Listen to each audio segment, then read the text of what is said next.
Hey everybody, Dustin here, and I'm trying a little new format here on my phone just because it's easy and it's kind of like a little vlog style. I don't know how to do this. We're just trying it out. So I heard a rumor on YouTube. I saw a video that was about how at the Sony E3 conference, there was that spot at the end where they showed Days Gone earlier in the event, but then at the end they just kind of shoehorned in the gameplay for Days Gone.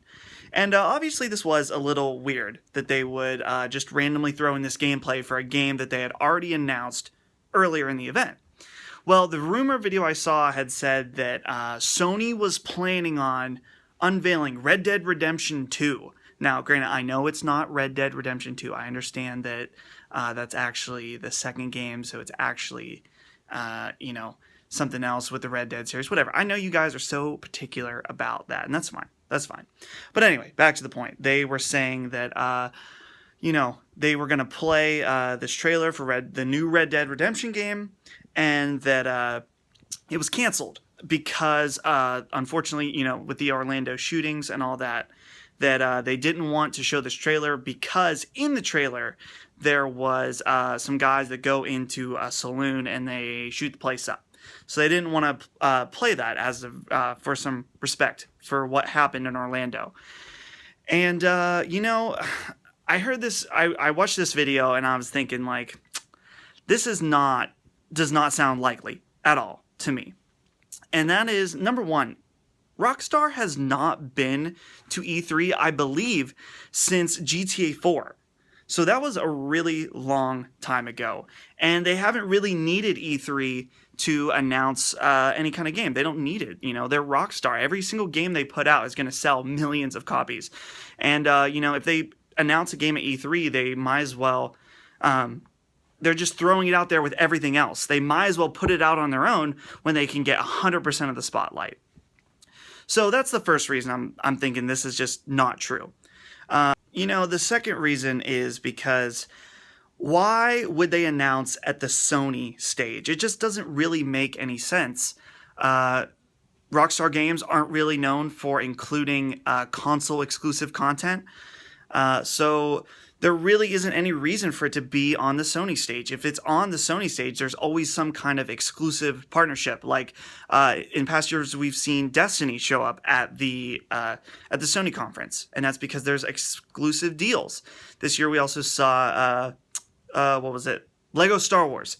So Lego Star Wars was at the event, and that's because they've got some special DLC, some kind of garbage shit like that. So there's really no reason for it to show up specifically at the Sony stage. So I'm not saying that there's not a new Red Dead Redemption game coming out. I think there definitely is after some of the leaked stuff we've seen. I just don't think there was any chance in hell that it was coming out at E3. Just because, like I said, Rockstar doesn't need E3 at all. They didn't need it to be on the Sony stage. And though it sounds like it is possible, it sounds like a story that would make sense with a Rockstar game having, of course, lots of violence, potential shootout, and, wanting to respect that what happened in Orlando. That sounds like a believable story. But it just doesn't make sense. You got to look at the history. You got to look at Rockstar as a company. It just doesn't make sense. So one more thing, what I do think was going on at that Sony press conference was when they showed Days Gone at the end, I don't think that was the plan all along. I think that the plan was to put PlayStation Neo there. And I'm guessing what happened was Sony caught wind about the rumors about the Scorpio. They heard the specs and they thought, damn, we need to hold up for a second and we need to rethink to make sure our product is going to be comparable. We got to make sure that this is what we want to compete with the Scorpio. So I'm guessing that they pumped the brakes. I mean, the interview with Andrew House that happened, 2 days before E3 seemed just a little suspicious that they would come out right ahead of everything and say, oh, we're not talking about it at E3, even though that seemed like, based on all the rumors, what was going to be the plan. I'm guessing, like I said, that they caught wind of the Scorpio. They heard the specs and they thought, man, our machine is not as powerful as that. And they pumped the brakes and they're just reevaluating some things. So, like I said, that's probably what that section was for at the end and why they filled it in with Days Gone. But that's just my theory. So guys, let me know what you think. Do you think I'm full of shit? Do you think that, yeah, it definitely seemed like it. Maybe I don't know enough about this rumor to even say anything. So let me know down in the comments what you think, whether I'm full of it or not. And let me know what you think about this format of video. These are just kind of like my quick spitfire, what I'm thinking. And we'll see if it works out. So until next time, make sure you guys like and subscribe this video, and we'll see you later.